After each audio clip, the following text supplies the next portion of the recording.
اعوذ باللہ من الشیطان الرجیم بسم اللہ الرحمن الرحیم۔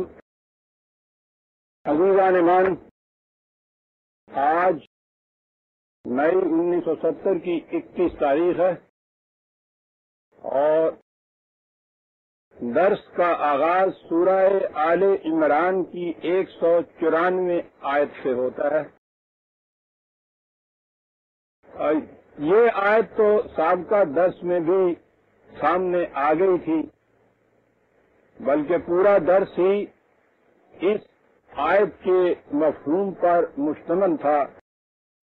دعا کے متعلق موضوع تھا ہمارا، اسی سلسلے میں یہ آیت آئی تھی اور ہمیں اس کے بعد آگے بڑھ جانا چاہیے تھا، لیکن اس میں 3 لفظ ایسے آ گئے ہیں کہ جنہوں نے پھر انسانیت کی دنیا میں ایک انقلاب پیدا کر دیا تھا۔ جی نہیں چاہتا کہ اتنی اہم بات سامنے آ جائے اور اس سے ہم سرسری طور پر آگے گزر جائیں۔ قرآن کریم کا تو کوئی ایک لفظ بھی ایسا نہیں ہے جس سے انسان سرسری طور پر آگے چلا جائے۔ وہ تو ایک ایک لفظ کے متعلق تدبر اور تفکر کی دعوت دیتا ہے، علم و بصیرت کو پکارتا ہے، اور وہ کہتا ہے کہ یوں ہی ان چیزوں سے آنکھیں بند کر کے آگے نہ بڑھ جایا کرو۔ بڑی عظیم حقیقت ہے اس میں جو قرآن بیان کر گیا ہے۔ الفاظ ہیں وہ، اور بظاہر آپ دیکھیں گے کہ اس میں کوئی خاص بات نظر نہیں آئے گی۔ کہا یہ تھا کہ فَاسْتَجَابَ لَهُمْ رَبُّهُمْ أَنِّي لَا أُضِيعُ عَمَلَ عَامِلٍ مِّنكُمْ۔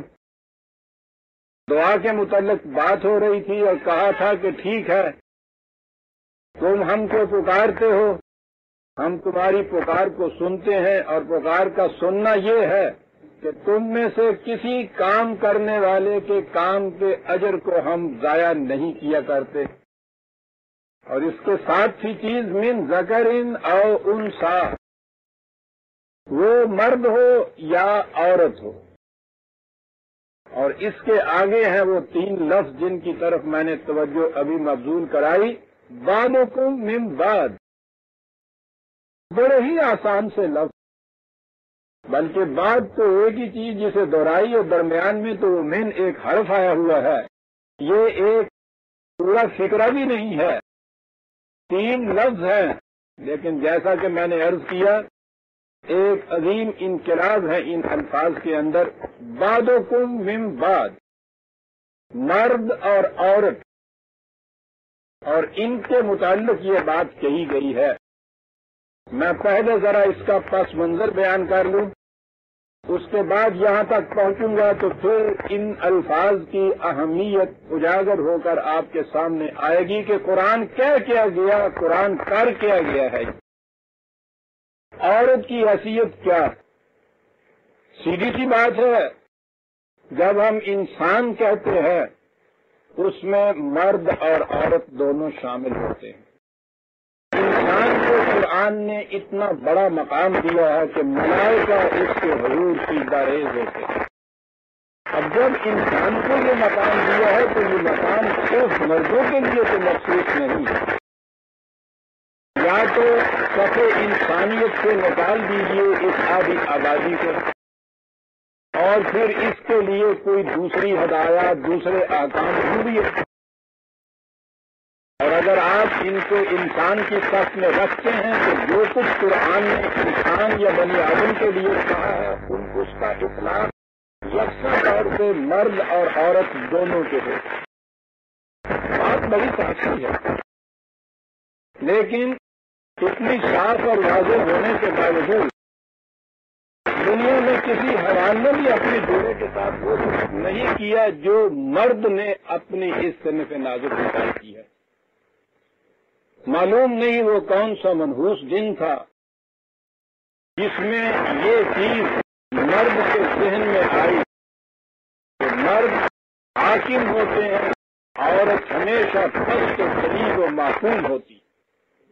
تاریخی اعتبار سے تو بات اتنی سی تھی کہ فطرت نے جو وظائف، جو فرائض طبی طور پر عورت کے سپرد کیے تھے، ان کی وجہ سے عورت کچھ وقت کے لیے کام کاج کرنے سے معذور ہو جاتی تھی.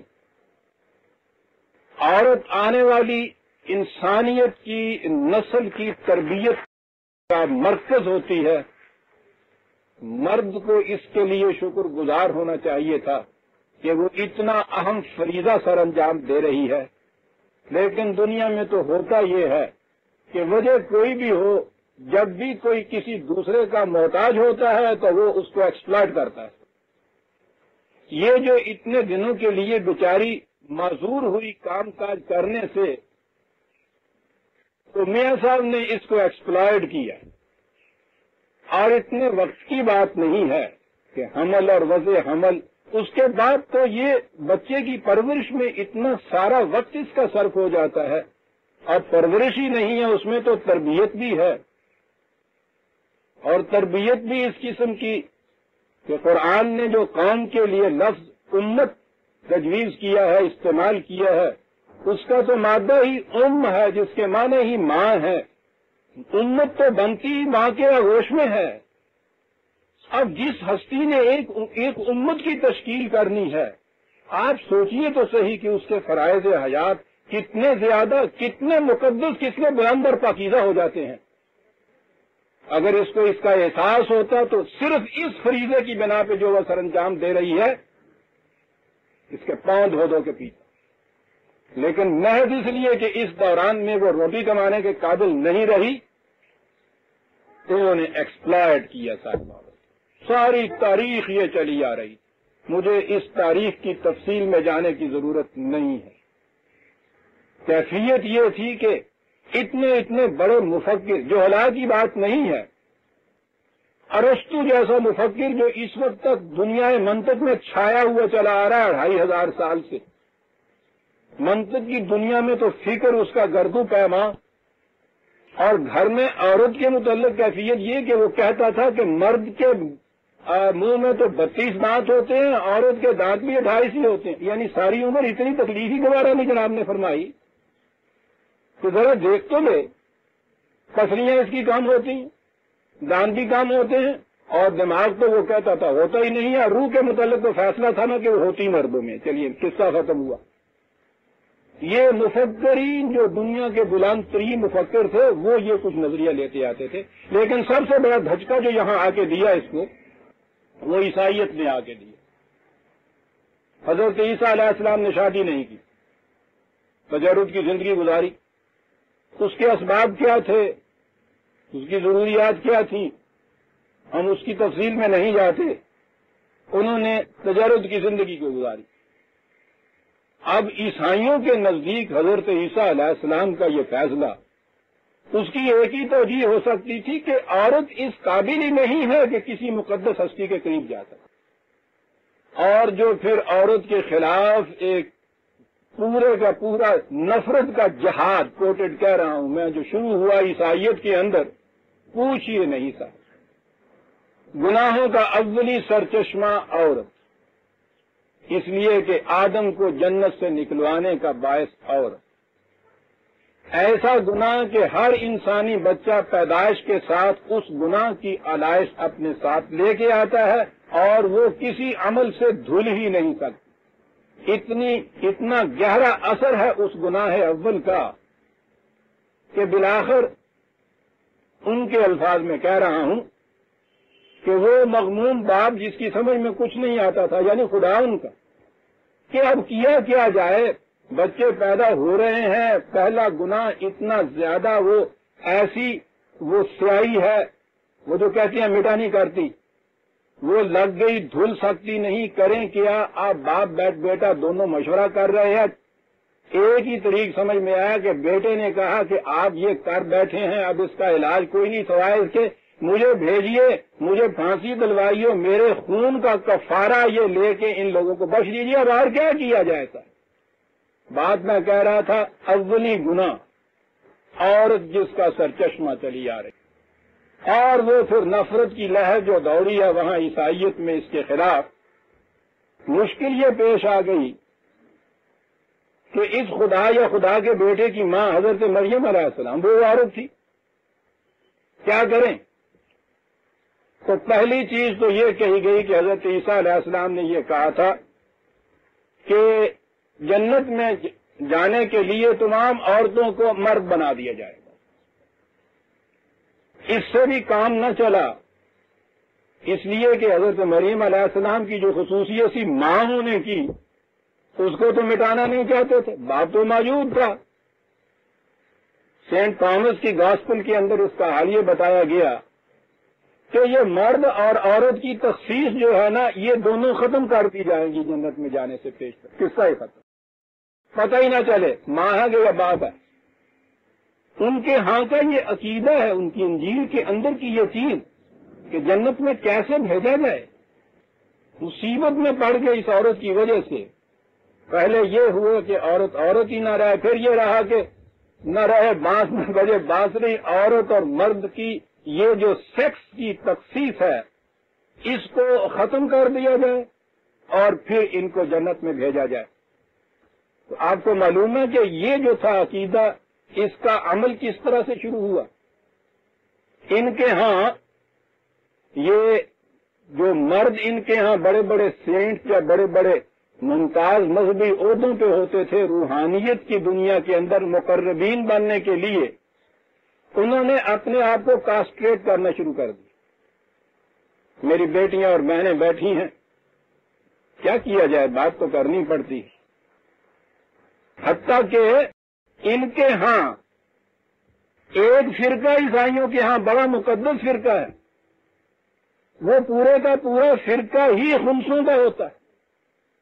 میجیشینز ان کو کہتے تھے، سارے کا سارا فرقہ ہی. وہ پہلے یہ خود ان سے بنتے تھے، پھر اس فرقے میں آتے تھے کہ مرد اور عورت کی تخصیص یوں ختم کر دی جائے. غور فرمائیے کہ یہ نفرت کے جذبے کہاں تک لے جاتے ہیں انسانوں کو. تو اس قدر جس شخص ہستی کو اتنا زیادہ ناپاک، اتنا قابل نفرت قرار دے دیا جائے، آپ سوچتے ہیں کہ نفسیاتی طور پر اس پہ کیا گزرے گی. پھر یہ عورتیں ان کے ہاں آئیں اگر اس کلٹ کے اندر تو وہ آئیں جنہوں نے ساری عمر شادی نہیں کرنی، ان کی شادی مسیح کے ساتھ یا خدا کے ساتھ ہو جاتی تھی. یہ ننز جن کو آپ کہتے ہیں. مرد آئے تو وہ اپنی یہ خصوصیت جو تھی رجولیت کی یا رجل ہونے کی، اس کو ختم کرنے کے بعد، کاسٹریشن کے بعد اس کے اندر داخل ہوں کہ یہ امتیاز جو مرد اور عورت کا ہے اس کو یہاں کسی طرح سے ختم کیا جائے. یہاں تک اس طبقے کو قابل نفرت قرار دے دیا گیا تھا. ساری دنیا میں یہ لہر چل گئی تھا اس کے امکان. اس پس منظر میں آپ دیکھیے قرآن آتا ہے، ذکر اور انثی کا ذکر کرتا ہے، تذکیر و تانیث کا، میل اینڈ فیمیل کا، صرف عورت اور مرد کا. یہ ذکر کرتا ہے، بات تو کچھ اور چلی آ رہی ہے. دعا کے متعلق بات ہے. کیا یہ رہا ہے کہ کسی کام کرنے والے کے کام کا اجر وہ ضائع نہیں کرتا، خواہ وہ عورت ہو خواہ مرد ہو. اتنی ہی بات کچھ کم نہ تھی کہ عورت اور مرد دونوں کام کے اعتبار سے ایک مقام پہ کھڑے ہو گئے اور ان میں کوئی تفریق نہیں. یہ آگے یہ بات ضمن بات آ رہی ہے، میں کہہ رہا ہوں عزیزان مان، اور دیکھیے کتنا بڑا انقلاب ہے جو وہ برپا کر رہا ہے عورت کے متعلق. یہ پس منظر ذہن میں رکھیے، ساری دنیا میں عورت کے متعلق یہ تصور، لڑکی کا پیدا ہونا جو تھا وہ گھر میں صفے ماتم بچھا دیتا تھا. خود عربوں کے ہاں یہ کیفیت تھی کہ زندہ دفن کر دیا کرتے تھے. ہندو کے ہاں جو کیفیت ہے تو آج تک ہمیں معلوم، اسی کا اثر ہمارے ہاں ہے. یہ بات تو بعد میں کروں گا کہ ہمارے ہاں پھر کیا ہوا. اس پس منظر میں قرآن آ رہا ہے، عرب کے اندر آ رہا ہے جو لڑکی کو زندہ دفن کر دیا کرتے تھے. ساری دنیا میں عورت کے متعلق یہ تصور فکر کی دنیا میں نہیں، مذہب کی دنیا کے اندر، تقدس کی دنیا کے اندر عورت کے متعلق یہ تصور، اور قرآن ضمن جا رہا ہے اور کہہ رہا ہے ذکر اور انثی بعضکم من بعض. ان تین لفظوں کا ترجمہ ہی نہیں ہو سکتا. میں کیا ترجمہ کروں اس کا؟ بعضکم من بعض، من تو شدم تو من شدی، من تن شدم تو جان شدی، تا کس نہ گوید بعد ازیں من دیگرم تو دیگری. یہ ایک چیز ہے. اس طرح سے آپس میں ایک دوسرے کے اندر جذب ہو جانا کہ کوئی پہچان ہی نہ سکے کہ اس میں سے کون کون ہے، ایک ہو جانا. اس طرح سے بعضکم من بعض عربی میں یوں آتا ہے، یعنی جن میں کسی قسم کی کوئی تفریق، تخصیص، تمییز باقی نہ رہے، تم ایک ہی ہو. یہ تین لفظ وہ وہاں استعمال کیا کرتے تھے، جیسا میں نے ابھی عرض کیا ہے، جہاں ہر قسم کے امتیازات ختم ہو جائیں اور ایک ہو جائے کوئی. بعضکم من بعض. اس پس منظر میں آئیے اور دیکھیے کہ یہ ہے انقلاب آفرین اعلان یا نہیں، کہ عورت اور مرد کے متعلق کہا یہ جائے کہ تم آپس میں تفریق کچھ کرتے ہو. یعنی قابل نفرت قرار دینا تو بہت دور کی چیز ہے، تفریق قرار دیتے ہو. انسان ہونے کی جیت سے انسان بعضکم من بعض، تم تو ایک ہی ہو، تم میں تو فرق ہی نہیں کیا جا سکتا. ایک نو کے دو فرق، بعضکم من بعض. بڑی عظیم چیز تھی عزیزان. قرآن اس مقام کے اوپر لایا اور یہ تین لفظ بھی استعمال نہیں کی. اب اس کے بعد قرآن نے جو خصوصیات مردوں کی بیان کی، مومن مردوں کی، مسلم مردوں کی، ساتھ اس کے اسی طرح سے دوش بدوش، قدم بقدم وہی خصوصیات عورتوں کی بیان کرتا چلا گیا. ایک ہی آیت پیش کرتا ہوں، 33/35، 33/35. آیت کو سامنے رکھیے اور پھر دیکھیے جسے آپ کہتے ہیں دوش بدوش چلنا، پہلو بپہلو متوازی چلتے جانا دونوں کا. دیکھیے کہ کسی مقام میں بھی ایسا، کوئی مقام ایسا آتا ہے کہ جہاں کسی ان میں سے ایک کا قدم بھی ذرا پیچھے رکھا ہو قرآن نے. ان المسلمین والمسلمات، عربی نہ جاننے والے احباب کی اطلاع کے لیے عرض کروں کہ یہ صیغے جو ہے عربی زبان میں، ایک صیغہ اس میں مذکر کے لیے آتا ہے، دوسرا صیغہ مؤنث کے لیے آتا ہے، عام طور پہ جس کے ساتھ تے لگی ہوئی ہوتی. ان المسلمین والمسلمات، پہلے آیت پڑھوں تو اس میں آپ دیکھیے گا کیسے جا رہے ہیں دوش بدوش. ان المسلمین والمسلمات والمؤمنین والمؤمنات والقانتین والقانتات والصادقین والصادقات والصابرین والصابرات والخاشعین والخاشعات والمتصدقین والمتصدقات والصائمین والصائمات. الفاظ میں آپ دیکھ رہے ہیں، یہ ہے قرآن. مسلم مرد، مسلم عورت، مومن مرد، مومن عورت. قوانین خدا کے سامنے اپنی صلاحیتوں کو اس کے مطابق صرف کرنے والے مرد، اپنے ایمان کو عمل کی روح سے سچ کر دکھانے والے مرد، عورتیں، اس کے احکام کے سامنے جھک جانے والے شاخ صوف مریدہ کی طرح مرد اور عورت، سب کچھ نچھاور کر دینے والے حق کی خاطر مرد اور عورت، جہاں رکنے کو کہا جائے وہاں رک جانے والے مرد اور عورت. الحافظین فروجہم والحافظات، اپنی عصمت کے محافظ مرد اور عورت. والذاکرین اللہ کثیرا والذاکرات، خدا کا ذکر کرنے والے سب سے زیادہ مرد اور عورت. آپ دیکھ رہے ہیں کس طرح سے یہ شانہ بشانہ، دوش بدوش، قدم بقدم متوازی حیثیت